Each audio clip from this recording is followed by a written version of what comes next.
இந்த சீலிங்கில் பாய்க்கு அடியில் நிறைய பால் வந்து தேங்கிட்டுருக்கு. பாய் வந்து எடுக்கிறதுக்கு சிரமமாக தான் இருக்கும். இதை எப்படி எடுக்கிறன்றதை காட்டுறேன் வாங்க. நான் ஏற்கனவே சொன்னது மாதிரி தான் இழுத்து பிடிச்சிக்கிட்டு சொரணும். அங்கங்கே கொஞ்சம் கொஞ்சம் சொரணும்னா அப்படியே வந்துக்கிட்டே இருக்கும். இந்த இடத்துல வந்து பார்த்திங்கன்னா பாய் சிக்கிடுச்சு. சிக்கின இடத்துல நான் அந்த பக்கம் போய் சுரண்ட ஆரம்பிச்சிட்டேன். ஆக்சுவலாக இதை வந்து ஒரு தோசையோடு கம்பேர் பண்ணுங்கள். இன்றைக்கெல்லாம் நான்ஸ்டிக் தவா இருக்கிறதுனால தோசை சுடுறது கொஞ்சம் ஈஸியாக இருக்கும். ஆனால் இரும்பு தோசைக்கல்லில் சுட்டோம்னா எப்படி சுடுவாங்கன்னா, தோசையை சுற்றியும் எடுத்து விட்டு சென்டராக எடுப்பாங்க. அந்த மாதிரி இந்த சென்டராக மாட்டினதுனால, இந்த ஒரு இடத்துல மாட்டினதுனால சுற்றியும் இருக்கிறத கொஞ்சம் அப்படியே சுரண்டிட்டு அதுக்கப்புறமா எடுத்தோம்.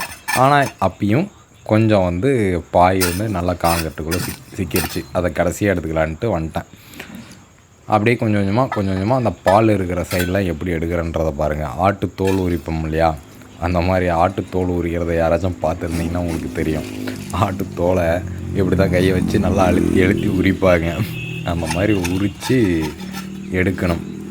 இதை விட்டுட்டு அவசரப்படக்கூடாது. எந்த ஒரு வேலையை செய்யும் போதும் அவசரப்படாமல் பொறுமையாக செஞ்சோம்னாவே வேலை நீட்டாக வரும்.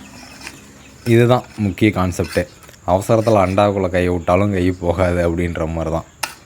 ஒரு வேலையை பொறுமையாக நீட்டாக செஞ்சோம்னா அந்த வேலை வேகமாக முடியும், ஃபினிஷிங்காகவும் முடியும்.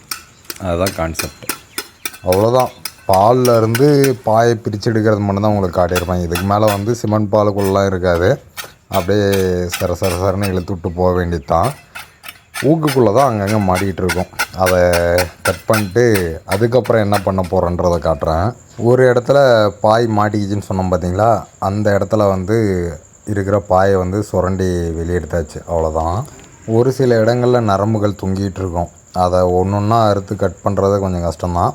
அதுக்கு பிரித்த பாயவே பற்ற வச்சு அந்த நரம்பை தீச்சி எடுத்துட்டோம்னா அந்த வேலை முடிஞ்சு.